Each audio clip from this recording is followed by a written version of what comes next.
Students, now we are going to learn about rationals and irrational numbers. So, rational and irrational numbers. Rational and irrational numbers. Rational numbers. Okay. What are rational numbers? Rational numbers are the numbers which can be written in the form of p by q, or which can be represented in the form of p by q. Okay. And what are p and q here? P and q are the integers, and where the value of q should not be equal to 0. So, where p and q are integers and q should not be equal to 0. The value of q should not be equal to 0. These are rational numbers. Okay, what are irrational numbers? The irrational numbers are the numbers which cannot be represented in the form of p by q. Okay, which cannot be represented in the form of p by q. And also, they are root of prime numbers.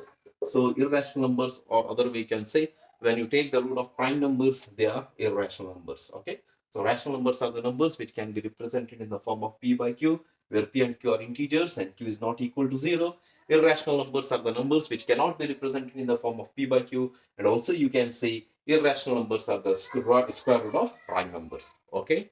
Now let us see the decimal property of rational and irrational numbers. So when you take about rational numbers, when you take a rational numbers, the rational numbers has rational numbers. So rational numbers, when you divide a rational number, when you divide a number p by q, if you want to see the rational numbers, if it is a rational number, then it has to be a terminating decimal, terminating decimal. Okay, it should be a terminating decimal, and it should be, or it can be terminating, non-terminating recurring decimal, non-terminating and recurring decimal, recurring decimal. Okay, the rational numbers, when you divide it by p by q, in the decimal form, you will get a terminating decimal, or you will get a non-terminating recurring decimal. Okay, let us take one example to understand it. Okay, now suppose I have taken the number 2 by 5. 2 by 5, a rational number, okay? 2 by 5. When you divide this number 2 by 5, 2 by 5, what I'm going to get, okay? Now you can see 5, you can't divide, so 5 zeros are 0, remaining 2, put a point, take 0, and you take 4, 5 fours are 20. So what I got here, I got answer as 0.4. So 0.4 is my quotient. So here the division stops. So here is the division stop. The terminating decimals are the decimals which has finite number of decimal places, So 0.4.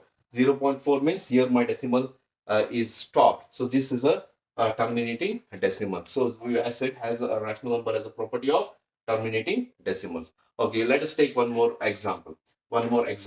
So let us take a number 1 by 3. Let us take the number 1 over 3.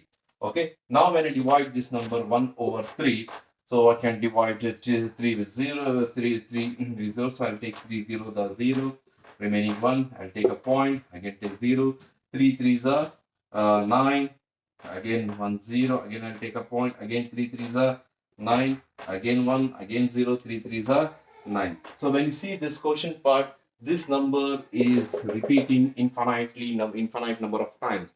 So you can say 0 0 which number is repeating here? 3, then number is repeating.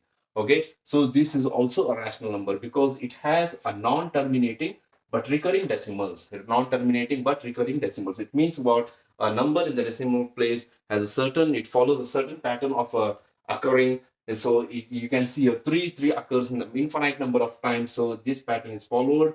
You can write as 0.3 over bar. So this is an example of a rational number. This is how the decimal representation of rational number works. So first property is rational numbers decimal representation or decimal. When you do the when you represent in the form of decimal, it will be a terminating decimal, which means it has a finite number of decimal places, and non-terminating recurring decimals means it has an infinite number of decimal places, but it follows a certain pattern of occurring of numbers. So here you can see it follows after decimal point, it follows the number 3 to infinite number of times because 3 is occurring infinite number of times. So you can say this is also example of a rational number.